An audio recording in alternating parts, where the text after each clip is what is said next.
जय Hind and hello guys, स्वागत है आपका आपके अपने YouTube चैनल ज्ञानदेह होस्ट में। और इस वीडियो में मैं आपको बताने वाला हूं आर्मी पब्लिक स्कूल भर्ती 2024 ऑनलाइन फॉर्म के बारे में कि कैसे आपको TGT, PGT, PRT online form 2024 भरना है। तो पूरी जानकारी आपको यहां पर अच्छे से बताई जाएगी जिससे कि आप इस फॉर्म को बिना किसी मिस्टेक के भर पाएंगे। तो चलिए शुरू करते हैं गाइस। अभी जो आप वीडियो में देख सकते हैं ये आपका ऑफिशियल नोटिफिकेशन है। अगर आपको उसको चेक करना है, डाउनलोड करना है तो क्या करेंगे, वीडियो के डिस्क्रिप्शन में मैंने आपको हमारी वेबसाइट का लिंक दिया है। लिंक आप जैसे ही ओपन करेंगे तो आपको यहाँ पर इस वैकेंसी की जानकारी जानने को मिलेगी, जिसमें कि आप यहाँ पर इसकी जो इंपॉर्टेंट डेट्स है वो देखेंगे कि आप लोग 10 सितंबर से लेकर के 25 अक्टूबर 2024 तक फॉर्म को भर पाएंगे। क्या क्वालिफिकेशन चाहिए वो आप यहाँ पर चेक कर सकते हैं। और ऑफिशियल नोटिफिकेशन पीडीएफ के ऊपर क्लिक करके इस ऑफिशियल पीडीएफ से आप यहाँ पर डिटेल में इसकी जो बाकी की इंपॉर्टेंट डेट्स है वो भी जान सकते हैं। तो पूरी जानकारी आपको यहाँ पर दी गई है। एक बार आपको नोटिफिकेशन चेक कर लेना है डिटेल्ड में जानकारी जानने के लिए। और जब आपको लगे कि मैं अप्लाई करने के लिए एलिजिबल हूं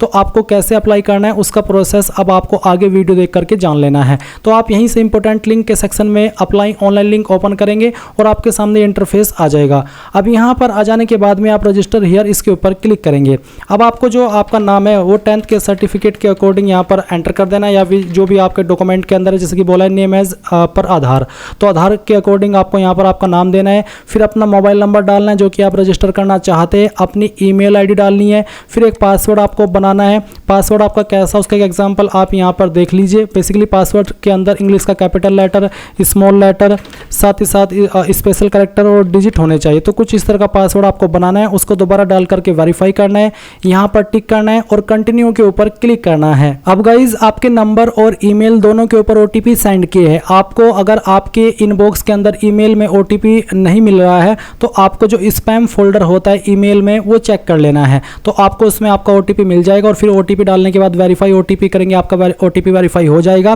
फिर सेम वे में नंबर का ओटीपी डालकर आप उसको वेरीफाई कर देंगे एंड देन सबमिट के ऊपर क्लिक करेंगे। सबमिट के ऊपर क्लिक करने के बाद देखेंगे रजिस्ट्रेशन सक्सेसफुल और आपने यहाँ पर आपकी जो डिटेल है वो लॉगिन की क्रिएट कर ली है। अभी आप कंटिन्यू के ऊपर क्लिक करेंगे।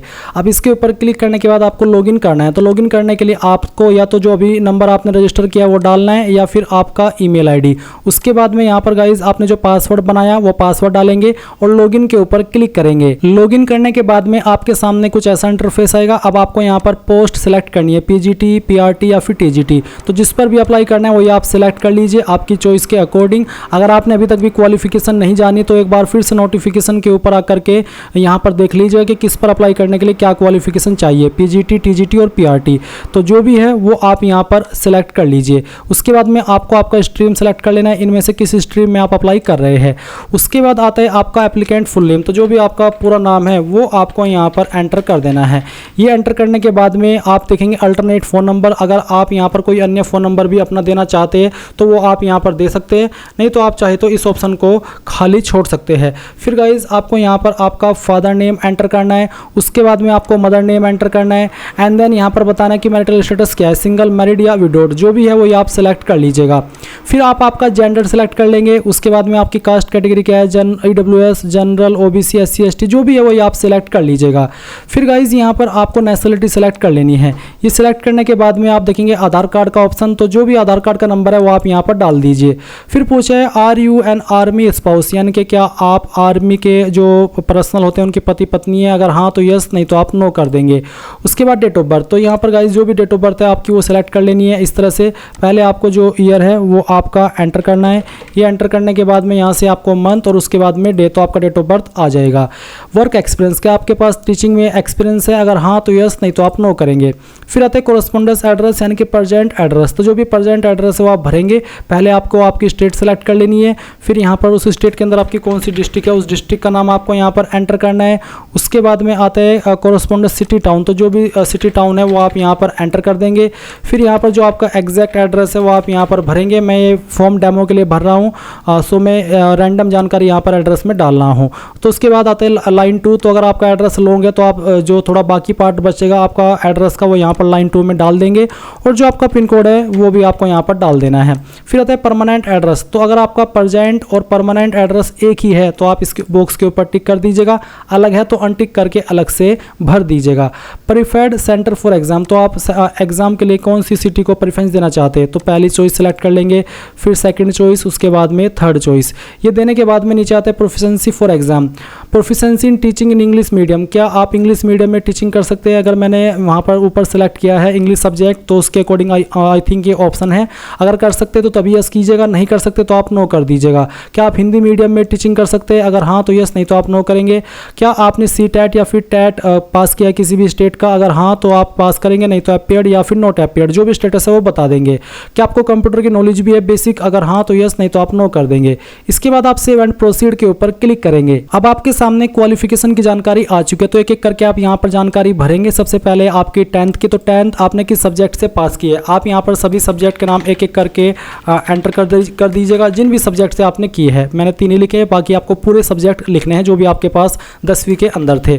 फिर आपने कौन से स्कूल कॉलेज से किया है उसका नाम भी आपको यहाँ पर दे देना है। किस बोर्ड के द्वारा किया है उस बोर्ड का नाम आपको यहाँ पर डाल देना है। किस साल के अंदर पास कर ली थी वो साल आप यहाँ पर सिलेक्ट कर लेंगे। परसेंटेज आपकी क्या थी वो आप यहाँ पर डाल देंगे। उसके बाद में यहाँ पर आपको आपकी 12वीं की इन्फॉर्मेशन देनी है, तो सेम तरीके से आपको बताना है 12वीं के सब्जेक्ट, फिर आपका 12वीं का कॉलेज, 12वीं का बोर्ड, किस साल के अंदर 12वीं पास कर ली थी वो, परसेंटेज आपकी क्या थी वो आप यहाँ पर डाल देंगे। फिर आती है ग्रेजुएशन, तो ग्रेजुएशन के भी आपको सेम तरीके से सब्जेक्ट बताने हैं, जो भी सब्जेक्ट आपके रहे हैं। उसके बाद में आपको स्कूल कॉलेज का नाम देना है, तो जो भी है वो आप यहाँ पर एंटर कर दीजिएगा। ये एंटर करने के बाद में आपको यहाँ पर आपकी यूनिवर्सिटी का नाम देना है। अगर आपने डायरेक्टली कैंपस से किया तो आप दोनों में यूनिवर्सिटी का नाम दे सकते हैं, नहीं तो पहले में आपको कैंपस का नाम देना है, फिर आपको यूनिवर्सिटी का नाम देना होगा। फिर आपको बताना कि किस साल के अंदर आपने ये जो क्वालिफिकेशन है वो पास कर ली थी, तो इस तरह से वो आप यहाँ पर भर दीजिएगा। एंड उसके बाद में परसेंटेज आपको आपकी एंटर कर देनी है। एंड देन अगर आपने PG डिग्री किया तो आपको यहाँ पर जो सब्जेक्ट है वो बताना होगा कि PG का सब्जेक्ट क्या था। तो सेम तरीके से जैसे कि मैं आपको फिल करके दिखा रहा हूँ। फिर आपको आपके डिग्री कॉलेज का नाम, आपकी यूनिवर्सिटी का नाम, किस साल के अंदर आपने पास कर ली थी वो साल आप यहाँ पर एंटर करेंगे और अपनी परसेंटेज भी एंटर कर देंगे। ये एंटर करने के बाद में अगर आपके पास कोई प्रोफेशनल क्वालिफिकेशन है जैसे कि B.Ed, DPED, M.Ed, तो जो भी है इनमें से वही आप सिलेक्ट कर लीजिएगा। सब्जेक्ट यहाँ पर आपको आपका एंटर कर देना है जो भी है। उसके बाद में आपको बताना कि कौन से स्कूल कॉलेज से आपने की है। उसके बाद फिर आपको बताना है आपका यूनिवर्सिटी का नाम, फिर किस साल के अंदर आपने पास कर ली थी वो साल आप यहाँ पर एंटर करेंगे। परसेंटेज क्या थी वो आप यहाँ पर डाल देंगे। कोई अदर क्वालिफिकेशन है वो भी भर देंगे, नहीं तो आप खाली छोड़ दीजिए और उसके बाद आप यहाँ पर सेव एंड प्रोसीड के ऊपर क्लिक कीजिए।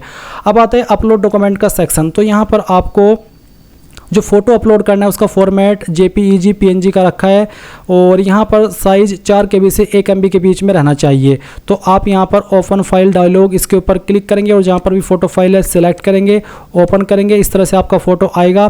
फिर आपको आपका सिग्नेचर अपलोड करना है, जहाँ पर साइन की फाइल है सिलेक्ट करेंगे, ओपन करेंगे।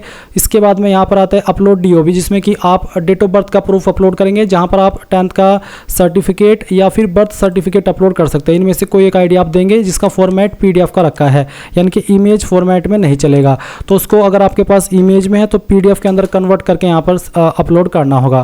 फिर यहाँ पर टिक करेंगे और उसके बाद सबमिट के ऊपर क्लिक कर देंगे। अब आपके सामने आपके फीस का अमाउंट आ चुका है। आप पे नाउ पर क्लिक कीजिए, या उसके पहले आप एक बार प्रीव्यू के ऊपर क्लिक करके जो भी जानकारी आपने भरी है उनको चेक कर लेंगे। जब आपको लगे कि सभी जानकारी सही है तभी आप यहाँ पर सबमिट के ऊपर क्लिक करेंगे। अब पे नाउ के ऊपर क्लिक करने के बाद यहाँ पर आपको पेमेंट का ऑप्शन मिल जाएगा। आप यहाँ पर आपका जो मोबाइल नंबर है वो डालेंगे और कंटिन्यू कर देंगे। और उसके बाद में गाइज यहाँ पर आप ऑनलाइन में जो UPI है उसका माध्यम का इस्तेमाल करके फीस को जमा कर सकते हैं। और इस तरह से आप जैसी फीस जमा कर देंगे तो आप अपने फॉर्म का फाइनल प्रिंट आउट ले पाएंगे।